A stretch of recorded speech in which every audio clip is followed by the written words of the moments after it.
A few years ago, I spent a lot more time in the Atlanta airport than I ever wanted to. Massive storms up and down the east coast of the US had grounded my flight as well as everyone else's. But the real storm that was brewing that afternoon was to be found inside the airport. The departure gates were packed with people. Plane loads upon plane loads of people were growing crankier by the minute as they watched their best laid plans unraveled by Mother Nature. With every seat taken, the unlucky were left to spill and sprawl on the floor. Carry-on luggage was crafted into makeshift cushions. Folks staked out their turf with coats and backpacks and hostile glances. Strangers entered packs to protect each other's precious parcels of land, while they, one at a time, went to stand in the long, snaking queues for the washrooms or whatever remaining scraps of food they could find. It was not a pretty scene. And as it became clear that I was going to be stuck there for the better part of the day, I knew I needed to come up quickly with a plan B to hold on to what was left of my own patience. As much as I find airports to be fascinating laboratories of the human condition, as good a place as any to bear witness to intense joy and utter agony, I knew I had limited reserves for riding out this storm by staying put in the eye of it. So with plenty of time on my hands, I decided to check out the airport's Interfaith Chapel. Now, calling that particular space a chapel was something of a stretch. It was nothing more than a bland little room, devoid of any religious ornamentation other than the Qibla in the corner pointing the direction to Mecca. To be sure, there were kneelers and prayer rugs available, but that was about it. If it weren't for the sign out in the hall with its all-inclusive androgynous figure in a posture of prayer, it would have been difficult to distinguish that space from the waiting room of any poorly furnished doctor's office. Still, I had set out seeking an oasis, a place apart from the chaos just down the corridor, and I thought this just might fit the bill. But when I entered the chapel, I discovered that I was not alone. Indeed, I had walked in on a concert, or rather, I had intruded upon someone's private practice time. The woman was instantly apologetic, explaining that in her travels as a professional oboist, she had found out-of-the-way airport chapels to be a safe bet as a quiet place to pull out her instrument and make full use of her layover. I assured her that I was not bothered by her practicing, and I confessed that I hadn't actually come to the chapel to pray, but in hopes of finding a quiet place myself to do some writing. I told her that I would very much enjoy if she would continue to play. And so we commenced our little salon right there in the chapel with me writing letters while being serenaded, as luck would have it, by the principal oboist of the Metropolitan Opera Orchestra. Eventually, a Muslim man came in, and the oboist and I respectfully set aside our work as he took out a rug, faced east, and fell to his knees, rising and kneeling again and again in Islam's moving pattern of prayer. A bit later, a woman came in and with a rosary in her hand, knelt for a few moments and then was gone. Eventually, the oboist headed off for her flight home to New York. I stayed on for a couple more hours as a handful of other people came and went. Just before I left, a woman entered the room, and when it was clear that I wasn't busy praying, she asked if I was the airport chaplain. I had no idea at the time that there was such a thing. I explained that I was not the chaplain, but that I was a minister and that I would be happy to listen if she needed to talk. And talk she did. She told me about the challenges she was facing and about her faith that God would help her to figure things out. She explained that she lived in Atlanta and worked there at the airport. And then she invited me to attend her church whenever I was back in town, which was no small thing given that her church was predominantly African American and I was, clearly enough, not. Before she left, she asked if I would join her in a prayer. And so I bowed my head with hers and closed my eyes while she, as they say in the South, prayed up a storm of her own. We parted company, and in time I made my way back to my terminal and gate and finally headed off toward home. But my experience that long afternoon there in the chapel has stayed with me. Amid the storms of this life, our congregation sometimes functions like that humble little chapel, with spiritual tourists and travelers passing through, finding rest and comfort and solace when needed, but not always taking the risk to engage one another deeply in matters of the heart and head. It's very easy to keep things at a superficial level where we aren't confronted with the discomfort of our differences, each of us just doing our own thing. A few years ago, a Unitarian Universalist commission studied the question of what it means for us to truly engage our theological diversity.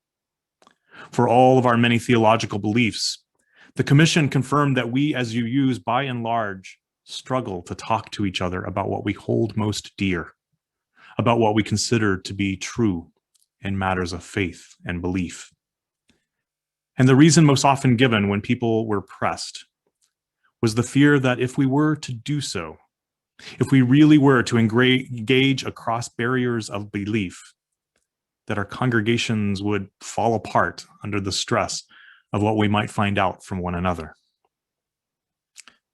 Now, to be fair, that fear is not completely unfounded.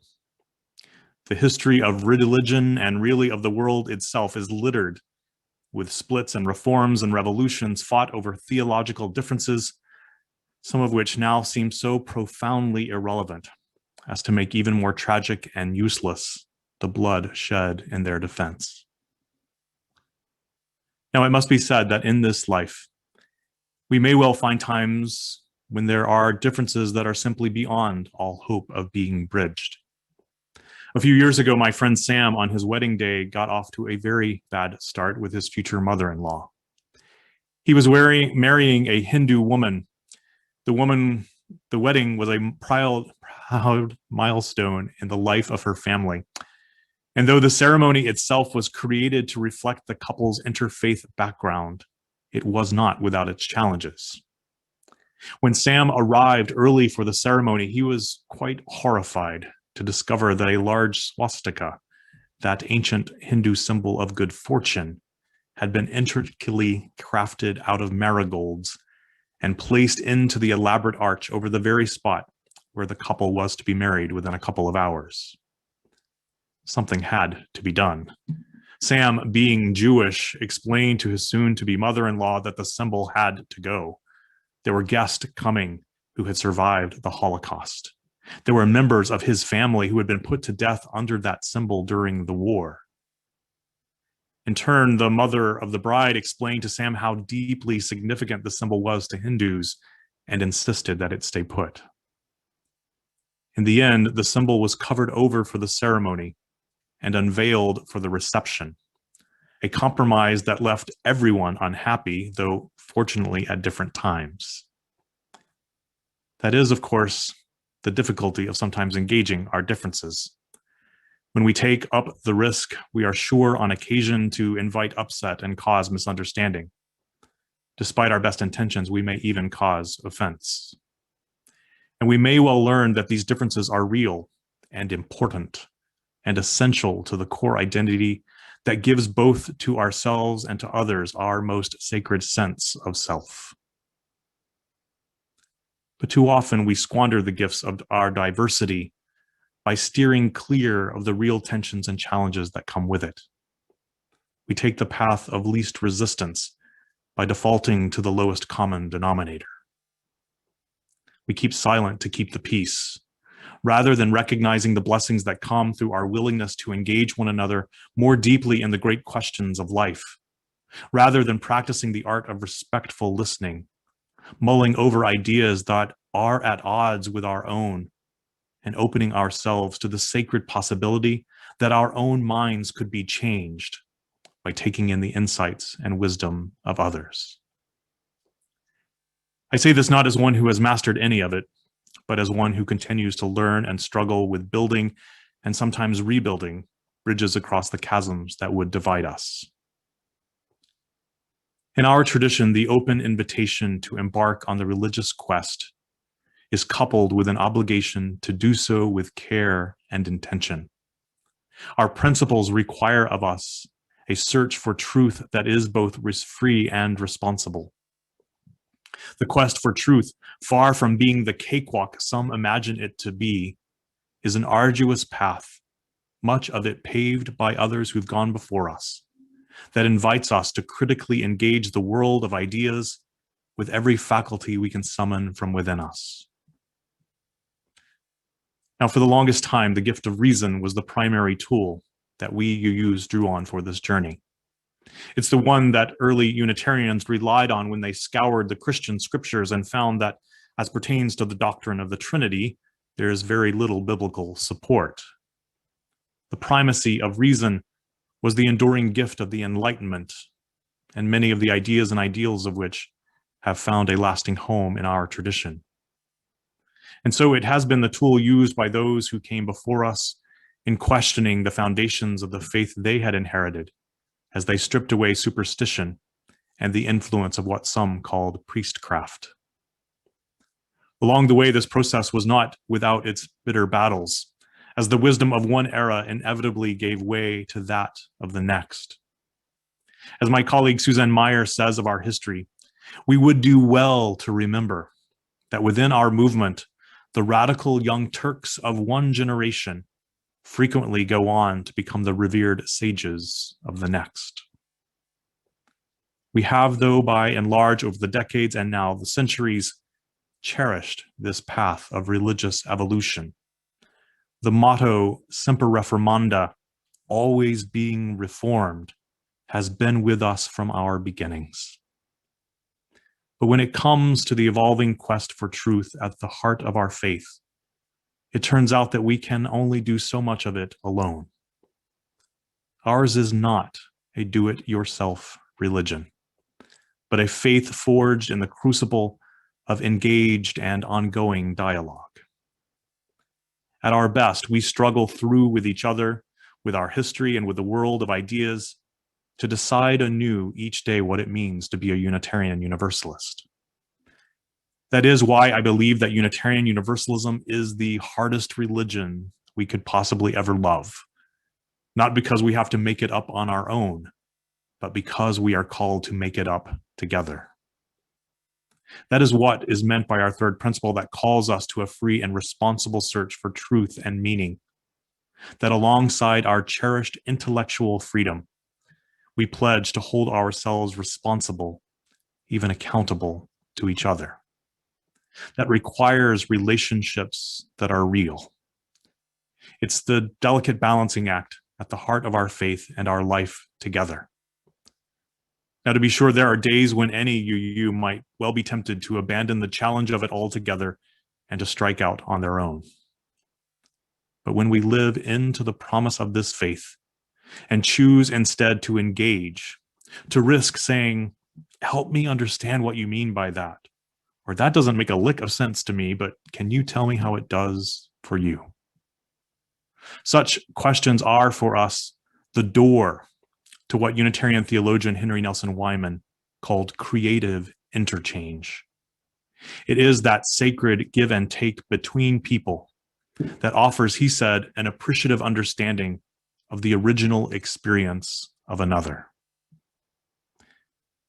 To sit with someone and truly hear the heart of who they are, to listen to the truth of their lives, is to engage in what I believe is the closest thing that we Unitarian Universalists have to a sacrament. It is no accident that each week in our worship service, we affirm together in the words of our covenant that the quest for truth is our sacrament. For such an exchange, whether it happens in a journey group or in a breakout room after the service or while chatting with a friend on a walk, can hold transformative power and offer to us, in Wyman's sense, a glimpse of the divine. In taking in the testimony of another, in witnessing to the truths they revere, we bear witness to the sacred struggle that is life itself, a struggle that yields one of life's most startling and stubborn lessons, that we are what we do with what we have. Our call is to look deeply into the life of one another, not with judgment or scorn, but with compassion and curiosity, with wonder and gratitude, for the inspiration of seeing how someone else engages the great challenges and questions of life. When we open ourselves to the heart of another, we witness the strength and resilience of the human spirit. We learn that what touches the life of one of us affects us all, and that in that sacred truth rests our saving hope that we are not alone in this world, and that it is just downright dangerous to pretend otherwise. This, dearly beloved, is our lived religion and our living religion.